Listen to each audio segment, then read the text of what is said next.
Olá, eu sou Giovana Cunha e você está sintonizado no TV TST, o programa que leva até a sua casa toda semana tudo que é notícia no Tribunal Superior do Trabalho.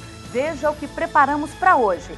Os riscos da profissão de eletricista, a responsabilidade do empregador em caso de acidente de trânsito, seguro-desemprego, a importância de todos aqueles papéis na hora de dar entrada no benefício. Tudo isso e muito mais. Então não saia daí porque o TV TST está só começando.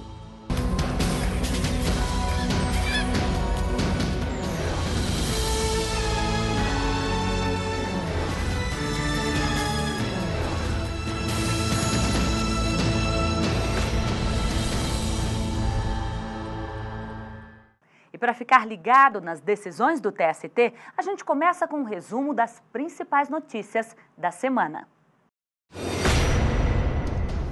Um aposentado que trabalhou no escritório de representação da extinta Companhia de Navegação Lloyd Brasileiro em Nova York conseguiu recuperar a pensão vitalícia que estava recebendo há 30 anos e que foi retirada pelo governo brasileiro. A Procuradoria-Geral da União recorreu da decisão, mas a subseção 1, especializada em dissídios individuais do Tribunal Superior do Trabalho, não conheceu do recurso e assim ficou mantida a decisão que restabeleceu o pagamento do benefício ao empregado. Ex-empregada da Bradesco Companhia de Seguros não conseguiu provar na Justiça do Trabalho que os e-mails recebidos da chefia da empresa eram ofensivos à honra e imagem, a ponto de caracterizar assédio moral e, em consequência, motivar o recebimento de indenização por danos morais. Por essa razão, a 5ª turma do TST, por unanimidade, não conheceu do recurso de revista da trabalhadora. A União de Lojas Líder S.A. conseguiu decisão do Tribunal Superior do Trabalho que a isenta de pagar indenização por danos morais a 3 funcionários da loja em Maceió.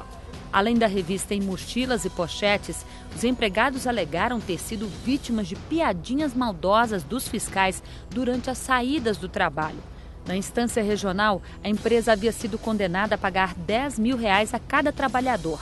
No entanto, ao julgar o recurso da Líder, os ministros da 2ª turma do TST entenderam que a empregadora não podia ser condenada sem prova testemunhal, pois o que havia eram apenas os depoimentos pessoais dos autores.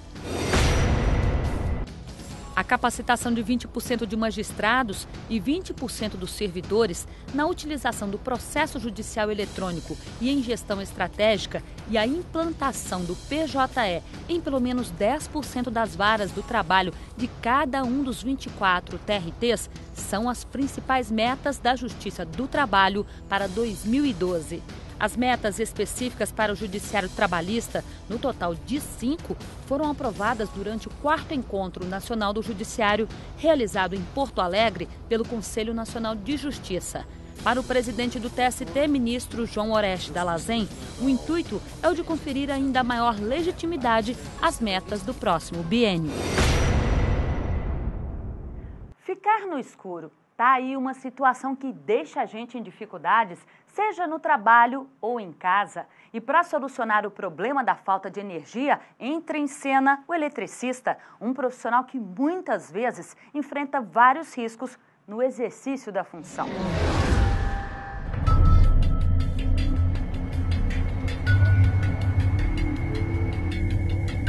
Em terra ou nas alturas, quando o assunto é alta tensão, lá estão eles.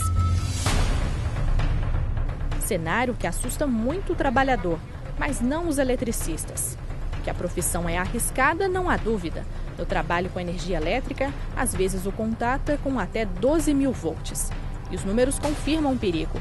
Levantamento do CNJ, Conselho Nacional de Justiça, mostra que o setor elétrico é responsável por quase 8% dos processos da Justiça do Trabalho. Hoje, por exemplo, no setor elétrico, além das mortes, há várias mutilações. O trabalhador, a energia elétrica é um bem necessário a todos nós, né? É um bem essencial, a gente não vive hoje mais sem energia. Nem essa entrevista aqui hoje seria possível sem energia elétrica, mas é um bem letal, ele é um bem muito perigoso.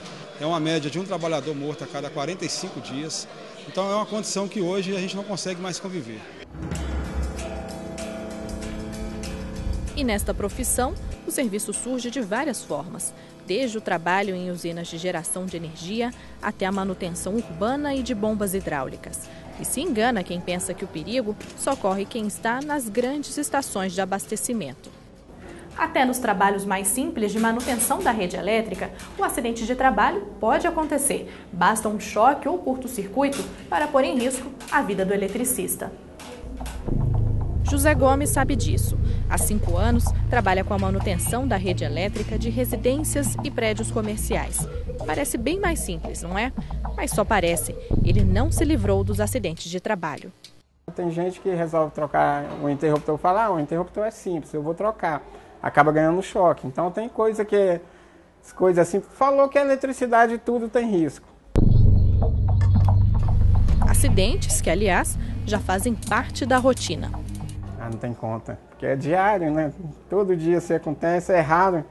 Tá? É mais fácil ter um dia que a gente não acontece, a gente ganha um choque, ou tem um contato, toca numa fase, de que eu contar os dias que a gente levou.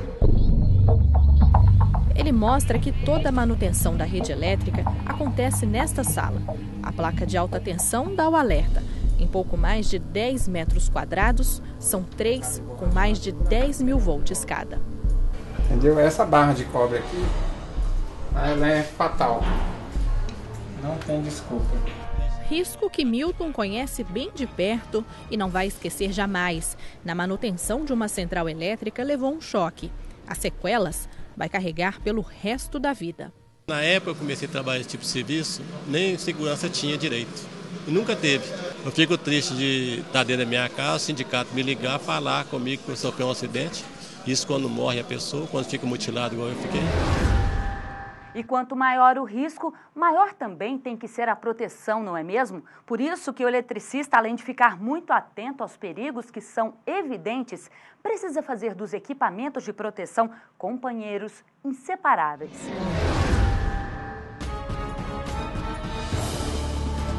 E não tem outro caminho. Diante de tanta tensão, literalmente, os eletricistas precisam estar atentos à segurança. Todo serviço ele tem que ser realizado com a máxima segurança. E eu costumo dizer que segurança do trabalho nunca é demais. Haroldo dá cursos de segurança no trabalho em Brasília. Todo ano, forma mais de 700 eletricistas. Segundo ele, o principal cuidado que o profissional deve ter é com relação aos equipamentos de proteção individual. O básico para o eletricista hoje é o capacete, que também não é um capacete comum, protetor auricular, se ele for trabalhar numa área ruidosa, né, luvas específicas para aquela área, para aquela potência que ele está trabalhando, né, botas, e a roupa dele também é específica para a potência que ele está trabalhando. Mas não é só isso. O preparo tem que ser bem maior. Tanto que o Ministério do Trabalho elaborou a norma regulamentadora número 10. O documento apresenta as condições mínimas para a segurança e a saúde do empregado que tem contato com instalações e serviços de eletricidade. Entre eles, a exigência de que sejam adotadas medidas de proteção coletiva e a adoção de equipamentos de proteção individual. O Ministério ainda exige que o trabalhador realize curso específico na área elétrica, reconhecido pelo Sistema Oficial de Ensino. Ele pode ter o curso profissionalizante, ele pode ser um bom profissional, mas muitas das vezes deixa a desejar na segurança do trabalho.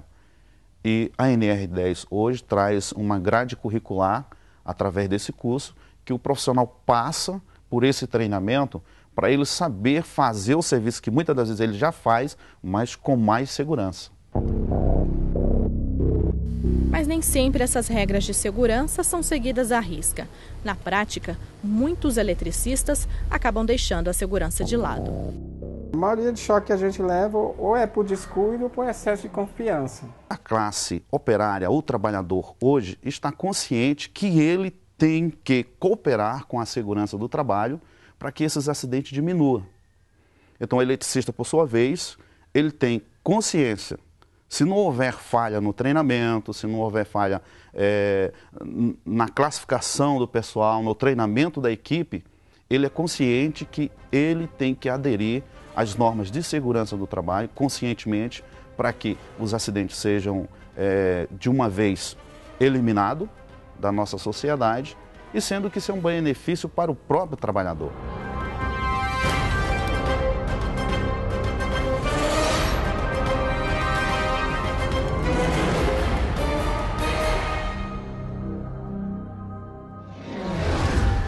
No próximo bloco, não perca, tem julgamento no Tribunal Superior do Trabalho. É daqui a pouco. Até já.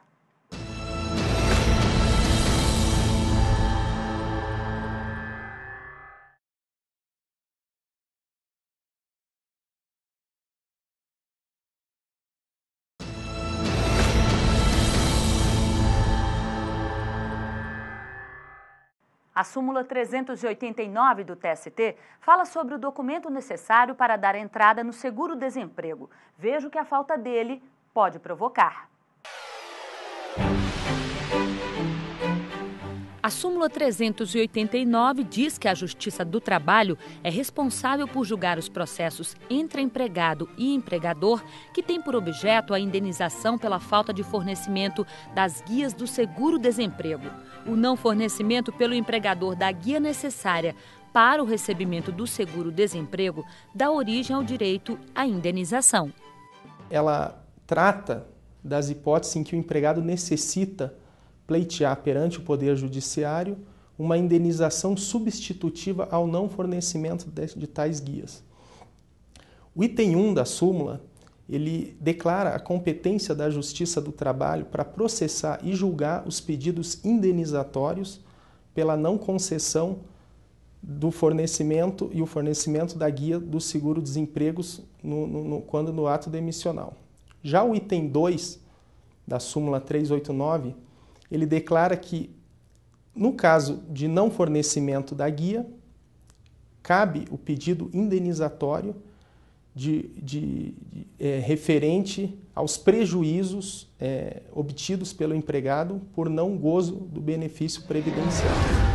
Uma empresa de transporte capixaba vai pagar R$100 mil de indenização por dano moral aos herdeiros de um caminhoneiro morto em um acidente de trânsito. Os ministros do TST entenderam que o empregador teve responsabilidade. Veja na reportagem.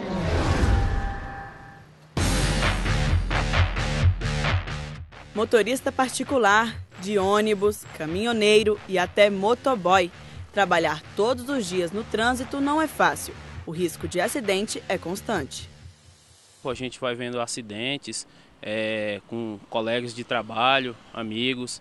Então a gente acaba ficando meio que com medo dessa profissão. Apesar que acontece algumas fatalidades como qualquer outro, é só a gente ter cautela. Tem que rodar atento, né? Porque é muito perigoso.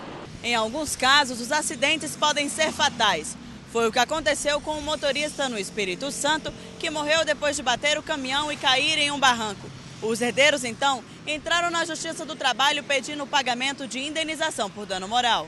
Depois do TRT aceitar o pedido e condenar a empresa ao pagamento de R$100 mil por dano moral, já que não foi comprovada a culpa do trabalhador, a companhia recorreu ao TST, afirmando que a decisão é contrária ao que diz o artigo 7, inciso 28 da Constituição Federal. Está na lei. É direito do trabalhador ter seguro contra acidentes de trabalho a cargo do empregador, sem excluir a indenização a que está obrigado em caso de má-fé ou culpa.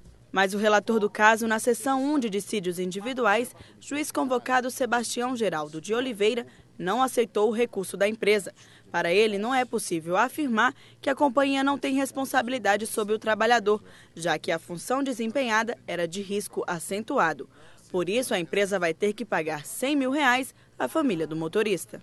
O trajeto em que o funcionário se desloca diariamente ou cotidianamente é um trajeto que impõe um risco inerente àquela atividade, expõe ele a um risco de acidente diariamente. Se se caracterizar essa situação, a empresa, sim, ela vai responder objetivamente, independente de culpa.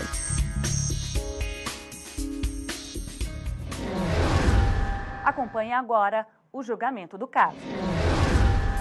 Relator excelentíssimo, senhor desembargador Sebastião de Oliveira. Embargos em recurso de revista 31.100 de 2007. Embargante Ômega Transporte e Serviço Limitado, embargado Espólio de Francisco Per Castorim. Com a palavra do desembargador Sebastião de Oliveira. Processo oriundo da terceira turma desse tribunal, a decisão embargada e oriunda do 17º regional. A primeira questão é dano moral, acidente de trabalho, risco de atividade. E, nesse caso, eu estou conhecendo por divergência jurisprudencial. E, quanto ao mérito, minha proposta de voto, nesse caso, é conhecer os embargos e, no mérito, negar-lhe provimento. Doutor Marcos Aurélio, pela embargante. Só registrar a presença, Excelência, e fazer constar, por favor, com procuração nos autos. Consignada a presença do ilustre advogado embargante, consulto se há divergência. Senhor presidente, eu me consignar meu voto vencido no sentido de conhecer e prover o recurso. Como? No sentido de conhecer e prover o recurso. Eu também vou pedir vênia para ficar vencido, porque eu estaria dando provimento. Veja, responsabilidade objetiva em transporte, data vênia. Eu também não reconheço a responsabilidade objetiva.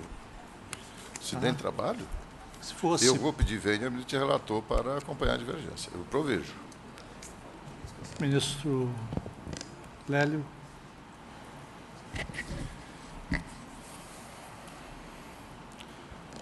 Senhor presidente, vista em mesa. Vista em mesa, ministro Lélio. O acidente do trabalho resultou de infeliz incidente de trânsito. O eminente relator propõe conhecimento com base nos arestos transcritos à folha 679 e 680. 681. 681? Isso. Da quarta turma. É que não encontrei... Bom, o de 681 trata de assalto ocorrido em linha de transporte rodoviário interestadual. O de folha 680 trata genericamente da ocorrência de dano moral com a caracterização do nexo de causalidade, ou impossibilidade de se dar a ocorrência de dano moral, mediante a simples constatação do nexo de causalidade entre acidente e atividade da empresa e a lesão do autor, sendo necessária a demonstração de dolo ou culpa. Mas sem referir a essa peculiar circunstância que me parece que é o que estamos aqui pretendendo discutir, se a atividade de motorista envolve risco suficiente a ensejar a responsabilidade objetiva. Eu até gostaria muito de adentrar a discussão desse tema, como também o desembargador Sebastião Gerardo de Oliveira, doutrinador que é e profundo estudioso do tema, porque a questão é, sem dúvida, extremamente relevante e empolgante.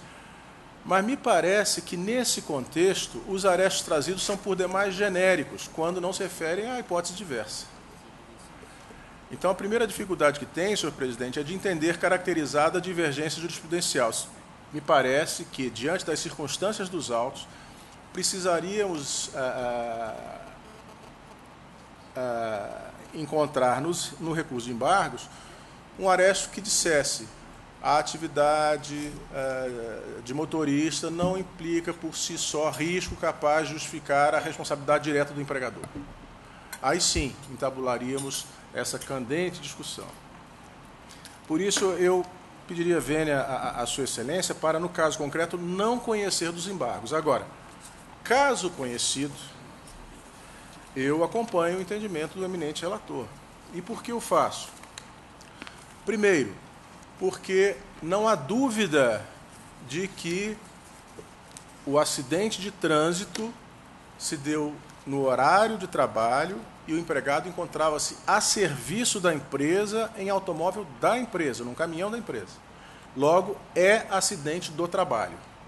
E, a meu juízo, sei que há controvérsia a respeito, mas caracterizado o acidente do trabalho, o nexo de causalidade se presume. Só precisa haver prova do nexo de causalidade, obviamente, se o acidente ou se a doença não configurar acidente do trabalho. Demais disso, penso que a caracterização da atividade de risco para fins de incidência da responsabilidade objetiva que alude o Código Civil, ela deve tomar em consideração não apenas a atividade em si. Dirigir é uma atividade perigosa? Bem, para mim, que dirijo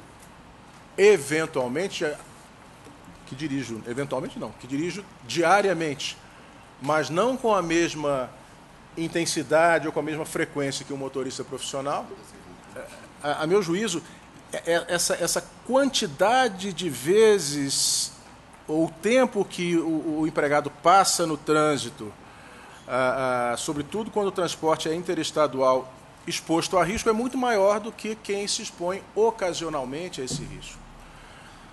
De forma que, em última ratio, se chegássemos lá, entenderia razoável enquadrar a atividade de motorista profissional em transporte interestadual, dirigindo caminhão, como uma atividade de risco em si só.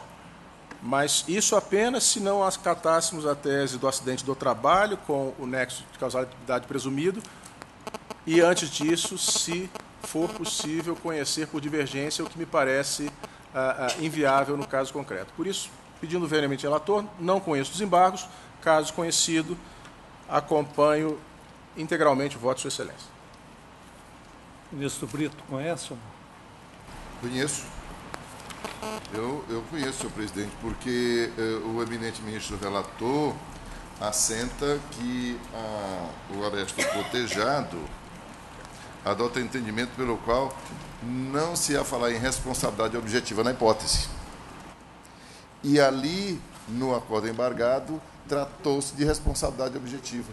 Eu peço vênia, tenho por divergente, porque o que se debate é apenas isso. Aceita-se a responsabilidade objetiva no caso de acidente de trabalho? Um diz sim, o outro diz não.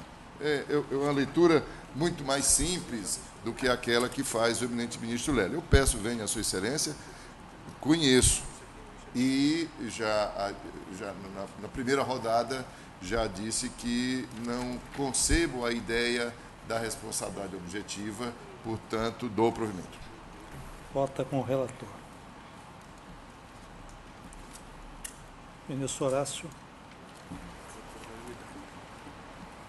Indenização por dano moral. Sim, eu estou considerando realmente, como diz o ministro relator, que a atividade é realmente de risco. Aliás, uma das mais belas páginas do direito penal, Nelson Gria, em seus comentários, diz que o crime do trânsito, já naquela época, década de 50, é a maior calamidade. E diz que o automóvel passa pelas vias terrestres matando e destruindo. E hoje mata mais, dizia ele, do que a peste negra. Portanto, e nós estamos vendo agora, de uma maneira terrível, assintosa, o perigo de nós pegarmos qualquer veículo e sairmos à rua. Milhares e milhares de pessoas morrendo em acidentes, né, pela irresponsabilidade dos motoristas de maneira geral. Então, alguém divergiu desse... Pode divergir para não conhecer. Para não conhecer. Sim. Eu conheço, que o tema é muito interessante e dentro vai negar provimento. Com o relator da Tavina. Ministra Rosa. Senhor presidente, o acórdão da terceira turma é da minha lavra. Todos sabem que professo a fé de que é aplicável, sim, com todo respeito aos que entendem.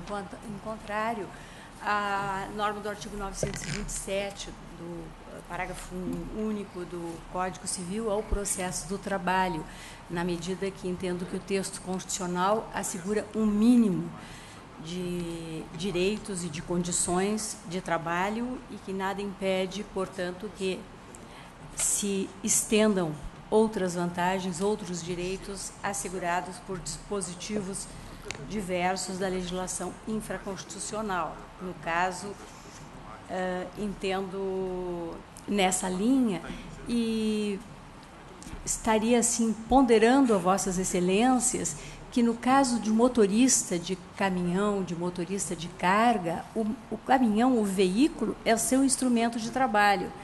A se entender de forma diversa, a se entender que a atividade de risco em estradas não assegura a caracterização do acidente do trabalho, a não ser porque eu fico imaginando, no caso do motorista, qual seria a culpa do empregador. Teríamos que agregar, talvez, uma jornada excessiva, ausência de folgas, como já fizemos aqui na SDI e em outras oportunidades.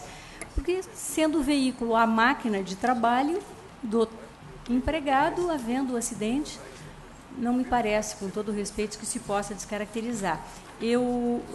Mas isso com relação ao tema de fundo.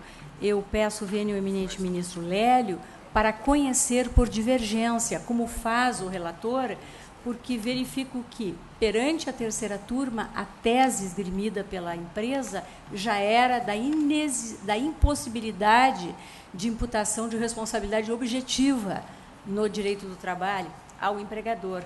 Lá, no recurso de revista, o fundamento foi justamente a tese patronal era de que a responsabilidade do empregador é sempre subjetiva, sendo imprescindível a presença da culpa empresarial.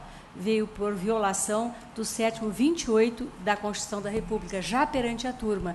Então, por essa razão é que eu aqui conheço, né, porque no recurso de embargos a reclamada está insistindo na sua tese.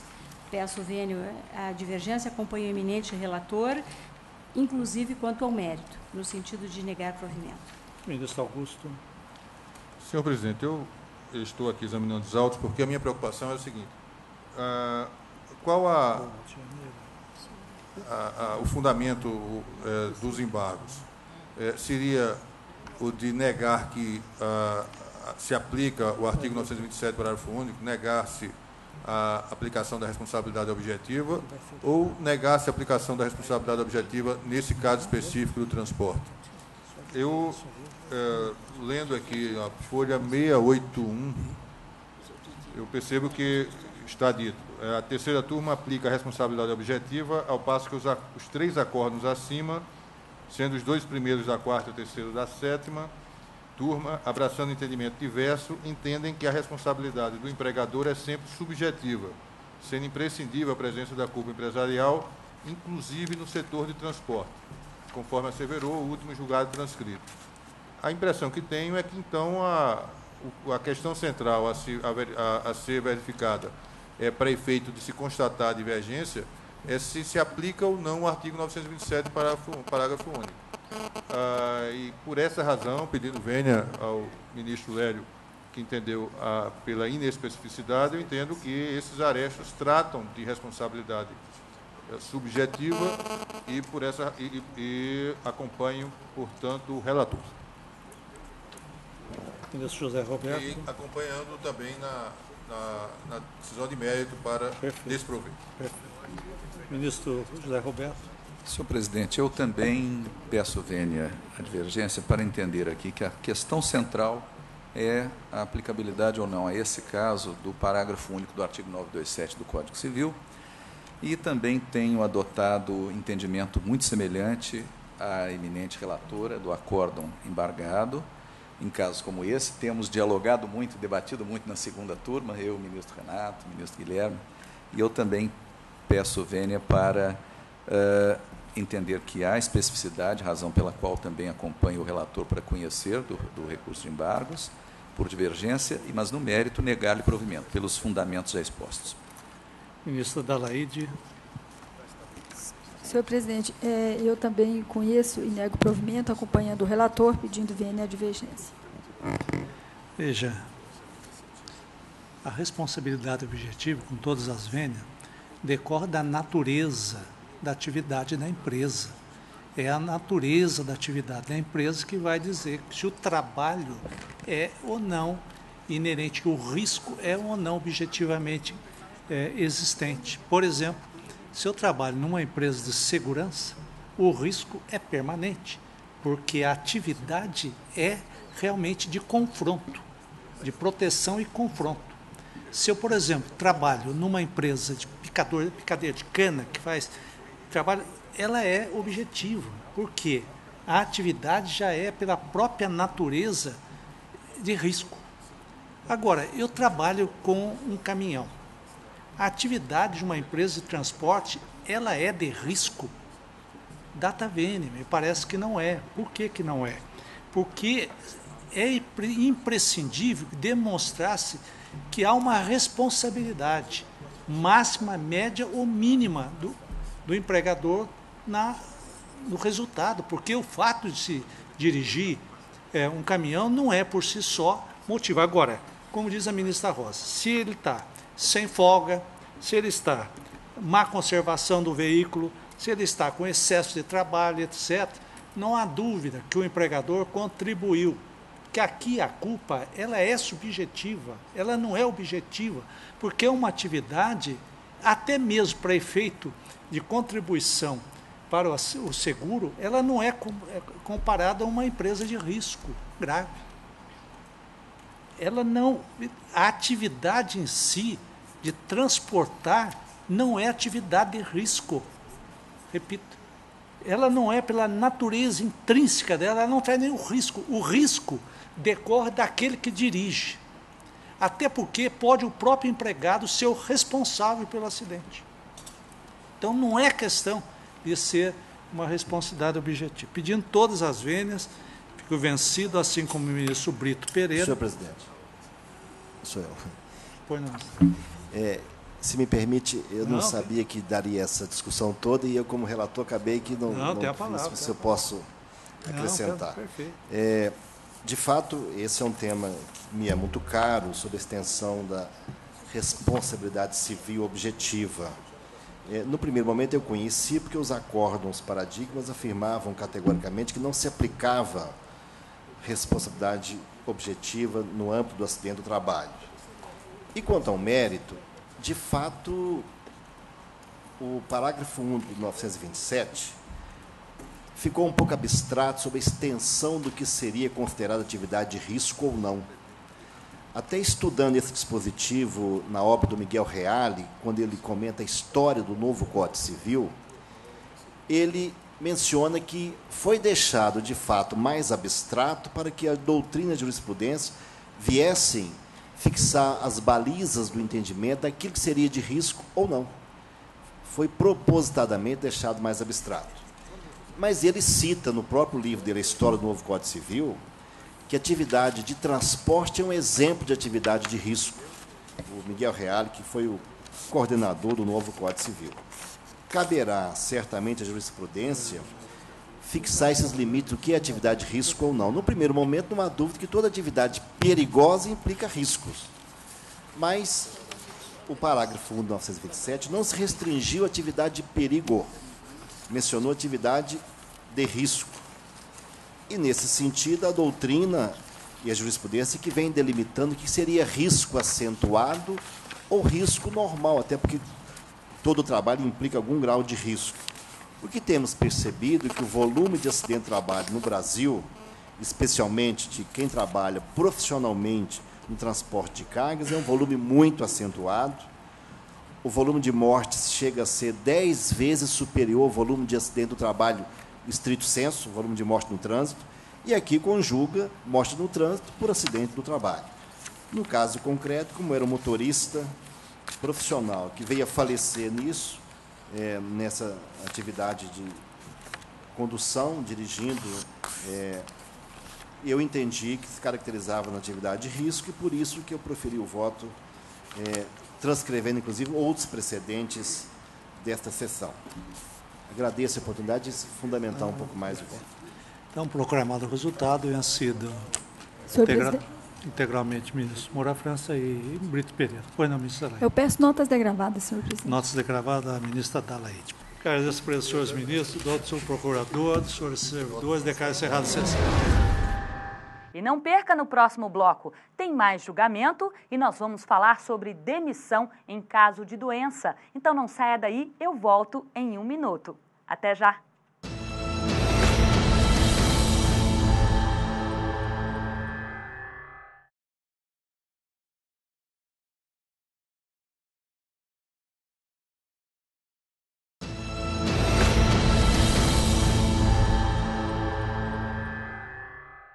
Na seção 2 de dissídios individuais, os ministros concluíram que uma empresa e um dos empregados armaram uma ação judicial para fraudar a lei. Veja na reportagem. Pense rápido. Você sabe dizer o que é conluio? Não tenho a menor ideia. Nunca ouvi falar. Conluio? Não. Não faço a mínima ideia, não sei. Conluio é um ato ilegal, ou seja, quando há uma combinação entre pessoas para enganar ou prejudicar alguém. No Tocantins, foi extinto um processo em que o chefe de operações e uma fazenda de empreendimentos imobiliários tentaram burlar a lei, armando uma ação judicial. O trabalhador entrou na justiça contra a empresa, sendo que um dos sócios era o pai dele, a quem pediu pagamento de parcelas trabalhistas. Após os cálculos, o trabalhador conseguiu receber a quantia líquida de R$ 167 mil. O que chamou a atenção do juiz de primeiro grau foi o fato de, após o terreno da empresa ir a leilão para pagamento da dívida, o chefe de operações e mais 2 beneficiários de ações trabalhistas semelhantes deram lance no valor total das indenizações dos 3, R$ 497 mil.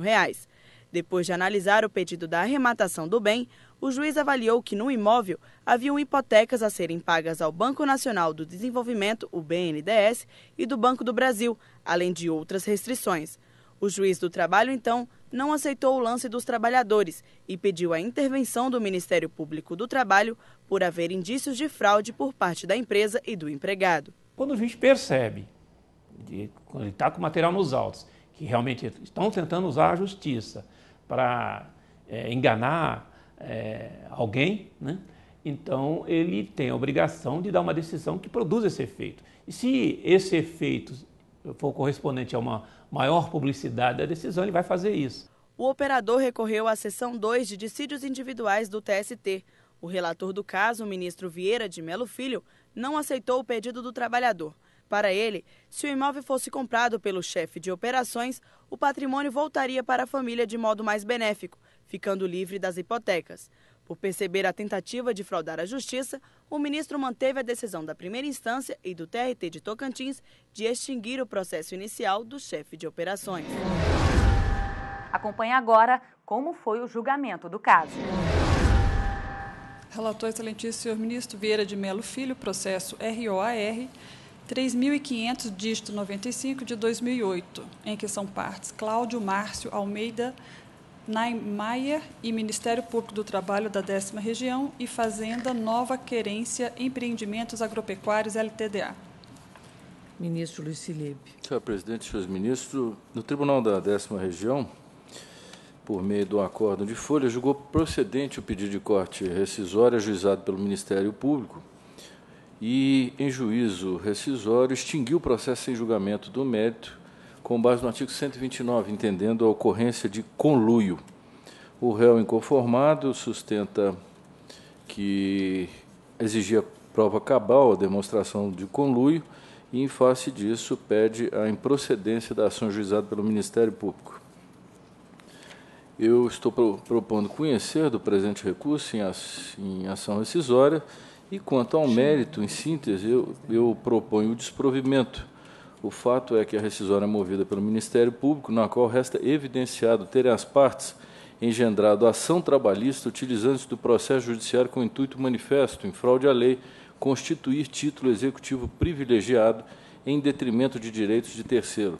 A relação de parentesco próximo entre o reclamante e a reclamada na ação trabalhista originária, respectivamente pai e filho, que indica concomitantemente com outros elementos de convicção, entre eles desinteresse da executada na sua defesa, a colusão que reclama desconstituição mediante rescisória. Pleito rescisório nos termos do artigo 485, inciso 3 do CPC, acolhido pelo juízo ACO com a desconstituição da sentença de conhecimento proferida nos autos da reclamação trabalhista e novo julgamento com extinção do processo que mantém. Nego provimento é a proposta de voto. Está inscrito o doutor Ronaldo Ferreira Tolentino pelo recorrente. Tem procuração nos autos? Eu lhe concedo a palavra pelo prazo regimental. Excelentíssima senhora presidente, excelentíssimos senhores ministros, os representantes do Ministério Público. Como bem dito pelo nobre relator, é uma ação rescisória ajuizada pelo Ministério Público do Trabalho ao argumento de colusão com o intuito de fraudar direito de terceiros. E o que alega o Ministério Público do Trabalho? Que houve uma lide simulada em que o filho ajuizou uma reclamação trabalhista contra a empresa do pai. Decorrente desta ação trabalhista, houve uma penhora em propriedade da empresa, penhora essa que depois o próprio reclamante adjudicou.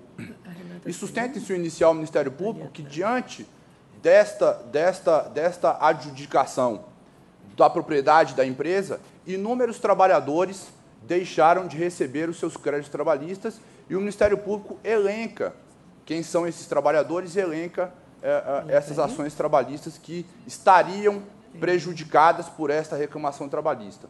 O que se apurou, inclusive, nessa ação rescisória, houve instrução. O que se apurou? Primeiro, Excelências, todas as testemunhas ouvidas na presente ação rescisória não negaram a prestação de serviço do hora recorrente com a empresa reclamada. Muito pelo contrário, todas as testemunhas afirmaram que ele efetivamente trabalhava para a referida empresa. Segundo, Excelências, demonstrou-se que, ao contrário do que afirmado pelo Ministério Público na inicial, todas as reclamações trabalhistas elencadas pelo Ministério Público foram pagas e quitadas, ou seja, não há trabalhador prejudicado por conta desta ação trabalhista que o Ministério Público visa a rescisão da decisão. Em resumo, os únicos que ficaram sem receber as suas verbas trabalhistas foi o hora recorrente, o seu irmão e um outro gerente da empresa. Foram os únicos que não receberam as verbas trabalhistas. E aí eu pergunto a Vossa Excelência, o que se pleiteou na reclamação trabalhista, Excelência? Nada mais do que o vínculo de emprego e as verbas rescisórias. Não é aqui aquele caso clássico que se pede 15 horas extras por dia, se pede N números de pedidos de A a Z. Não, apenas se pediu reconhecimento de vínculo e pagamento de férias, 13º e fundo de garantia. Nada mais do que isso. Segundo informação do próprio Ministério Público, a reclamação trabalhista tinha um crédito líquido para o reclamante de R$150 mil, o que não é nenhum exagero. Vossas Excelências todo dia sabem que a ação de reconhecimento de vínculo que tenha reclamantes que tenham um padrão salarial um pouco melhor, dá mais ou menos nessa verba. Não há aquele caso gritante de intuito de fraudar a lei, de intuito de prejudicar terceiros, e repita-se, aqui todos os reclamantes receberam seus direitos, restou demonstrado nos autos do processo. Então, Excelências, com essas considerações, restou comprovado a prestação de serviço para reclamado.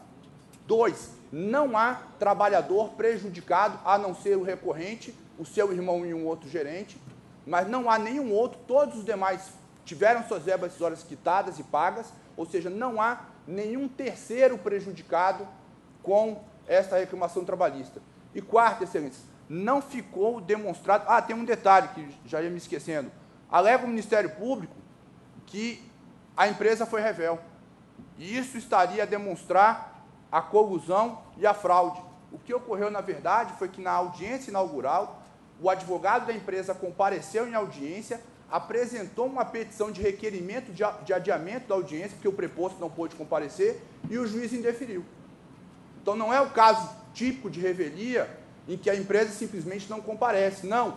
O intuito de defender-se restou demonstrado. Compareceu o advogado, apresentou uma petição de pedido de adiamento, só que, infelizmente, o juiz acabou por indeferir. Ou seja, Excelências, não há prova concreta, prova robusta da fraude.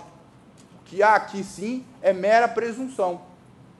E Vossas Excelências bem sabem que a fraude não se presume, ela deve ser cabalmente comprovada, o que não restou comprovado nos presentes autos. Com o exposto, Excelência, aqui espera o conhecimento e provimento do presente recurso. Muito obrigado. Ministro relator. Presidente e senhores ministros, a hipótese é singular. O que resta provado nos autos é que o réu é filho do sócio da segunda ré, que tem 24,69% do capital social. A demanda trabalhista remanescente, que enseja o crédito que pode aproveitar para arrematação, era do irmão do reclamante. Essa é a demanda remanescente trabalhista. Agora, há, evidentemente, demonstrado nos autos que o gravame sobre o bem da empresa indicada à penhora, consubstanciado em hipotecas em favor do Banco Nacional de Desenvolvimento Econômico, BNDES, e do Banco do Brasil, assim como inúmeras execuções fiscais contra a Fazenda Pública do Estado de Tocantins. A presença do advogado na audiência em que se decretou a revelia, a confissão, ele comparece para dizer que o preposto não poderia vir porque não tinha condições econômicas. E, a partir daí, não há uma defesa levada a efeito pela empresa no processo até a arrematação do bem, quando surge o próprio interessado para efeito de adjudicá-lo. Ou seja, afastaria todas as execuções existentes e entregaria o bem desembargado para a própria família. Isso está relatado, inclusive, no despacho do juiz da execução, que transcrevo as folhas 12, em que relata toda a situação dos autos, sobre todos os aspectos relativos ao imóvel, inclusive com os gravames econômicos que eram anteriores à existência dessa reclamação. Renovo só, frisando que a outra reclamação trabalhista era do irmão, com o remanescente, e que isso o nobre advogado pode confirmar. Razão pela qual, pelos fundamentos que deduzo, é caso de conluio e proponho o desprovimento mesmo da reclamação. Eu consulto os ministros. Há divergência? Não havendo, proclamo que a decisão é unânime no sentido de negar provimento ao recurso ordinário, como propõe o ministro relator. O TVTST abre espaço para você tirar as dúvidas sobre a Justiça do Trabalho. Auxiliar de Serviços Gerais, Ivanil de Oliveira, quer saber.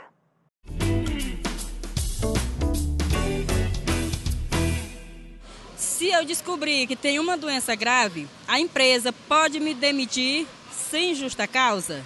Quando o empregado se descobre com uma doença grave, há duas possibilidades.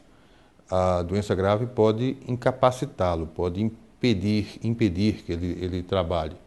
E, nesse caso, provavelmente, ele terá o seu contrato suspenso e, a partir dos 15 primeiros dias, o empregador vai continuar pagando o salário, embora o empregado já não esteja a trabalhar, e, a partir do 16º dia, o INSS vai pagar o auxílio doença.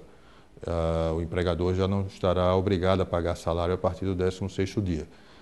O empregador não poderá dispensar o empregado a partir de quando esse contrato estiver suspenso. A outra possibilidade é de o empregado não ficar incapacitado para o trabalho em razão da doença grave. Em rigor, não haveria uma proibição legal para que o empregador o dispensasse, mas há casos, aqui na Justiça do Trabalho, em que o empregador é condenado porque ele discriminou o empregado que tinha doença grave. Você pode mandar as dúvidas para a ouvidoria do Tribunal Superior do Trabalho pelo 0800 644 3444. A ligação é gratuita. Ou, se preferir correspondência, o endereço é Setor de Administração Federal Sul, quadra 8, lote 1, CEP 70 070 600, Brasília, DF. Levar conhecimento, compartilhar experiências e ampliar o campo de estudos. É essa a missão da Escola Nacional de Formação e Aperfeiçoamento de Magistrados do Trabalho, a ENAMAT. O primeiro passo de uma carreira longa e promissora.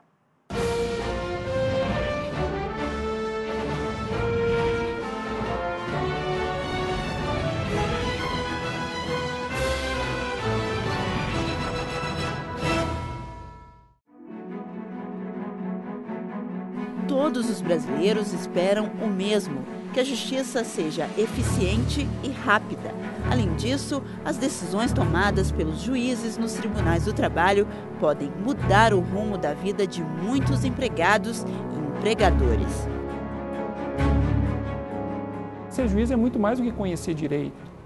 Ser juiz exige, em concreto, competências profissionais, coisas que o concurso não questiona e tampouco pode avaliar, como, por exemplo, saber se relacionar com a sociedade, saber se relacionar com a mídia, gerir pessoas, liderar um grupo de trabalho, gerir materiais, rotinas de trabalho, interrogar pessoas, avaliar o seu ambiente como um todo e o próprio desempenho, a qualidade do resultado final da jurisdição, que nada mais é do que resolver os problemas da sociedade. Um dos passos para garantir a eficiência foi a criação há 5 anos da ENAMAT, pelo Tribunal Superior do Trabalho, para capacitar e formar os juízes. A ENAMAT foi criada com a reforma do Poder Judiciário e se justifica na medida em que houve uma mudança do paradigma com relação ao perfil do juiz. É necessário que o juiz permanentemente esteja na escola. A meta é alcançar a excelência na qualidade da prestação de serviços da Justiça do Trabalho e, para isso, a escola promove vários cursos, alguns presenciais e outros à distância. E aqui vale aquele ditado: se Maomé não vai até a montanha, montanha vai até Maomé. O certo é que o conhecimento chega, se não for em uma dessas salas, é pelo computador, através do ensino à distância, que permite a troca de conhecimento até com magistrados de outros países. As escolas de magistratura francesa e espanhola, no sentido de nós fazermos um intercâmbio e troca de assuntos que seja de interesse. Por exemplo, um grande interesse, tanto da França quanto da Espanha, é o ensino à distância, na modalidade de ensino à distância, do processo eletrônico, do curso de aperfeiçoamento sobre processo eletrônico. Isso nós já estamos procurando disponibilizar para que no ano que vem possamos difundir, multiplicar isso, não só no Brasil, como também no exterior.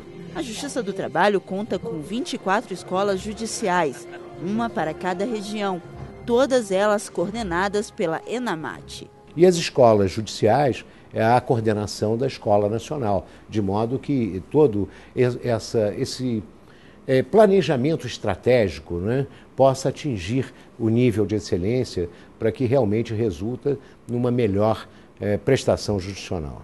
Os números comprovam o sucesso do trabalho até agora.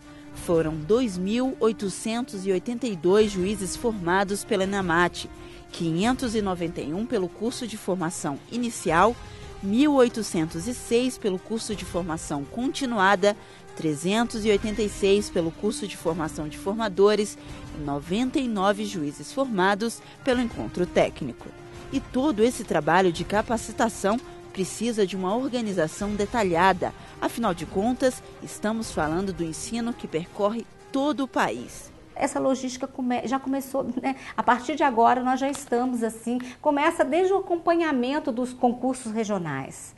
E a partir do momento que nós estamos já com o quadro, com os participantes fechados, com o término dos concursos regionais, nós já começamos já o nosso trabalho de preparação para o curso. E no final das contas, quem sai ganhando é o cidadão, com juízes cada vez mais capacitados para dar as respostas que a população tanto espera.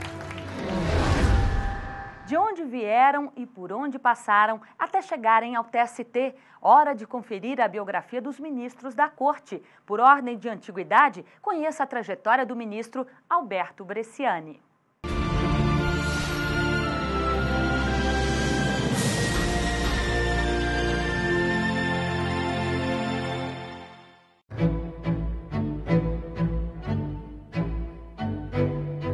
O ministro Alberto Luiz Bresciani de Fontan Pereira nasceu no Rio de Janeiro em 4 de julho de 1961. Bacharel em Direito pela Universidade Federal de Juiz de Fora em 1983, foi oficial administrativo, advogado e procurador administrativo da Prefeitura de Juiz de Fora até novembro de 88, quando, aprovado em concurso público de provas e títulos, tomou posse como juiz do trabalho substituto da 10ª Região. Promovido por merecimento para a presidência da então Junta de Conciliação e Julgamento de Ponta Porã, no Mato Grosso do Sul, em 1991, foi titular da 7ª e da 17ª Juntas de Conciliação e Julgamento de Brasília, até junho de 98, quando foi mais uma vez promovido por merecimento ao cargo de juiz togado do TRT da 10ª Região. Foi vice-presidente daquela corte no biênio 2004-2006. Com diversos trabalhos publicados, tem sido examinador em concursos públicos para provimento de cargos de carreiras jurídicas. Foi vice-presidente, diretor de estudos jurídicos e membro do Conselho Fiscal da Amatra 10 entre 93 e 2001. A partir de 1999, passou a atuar como juiz convocado pelo Tribunal Superior do Trabalho, tendo sido reconvocado até 2003. Desde 21 de fevereiro de 2006, é ministro do TST.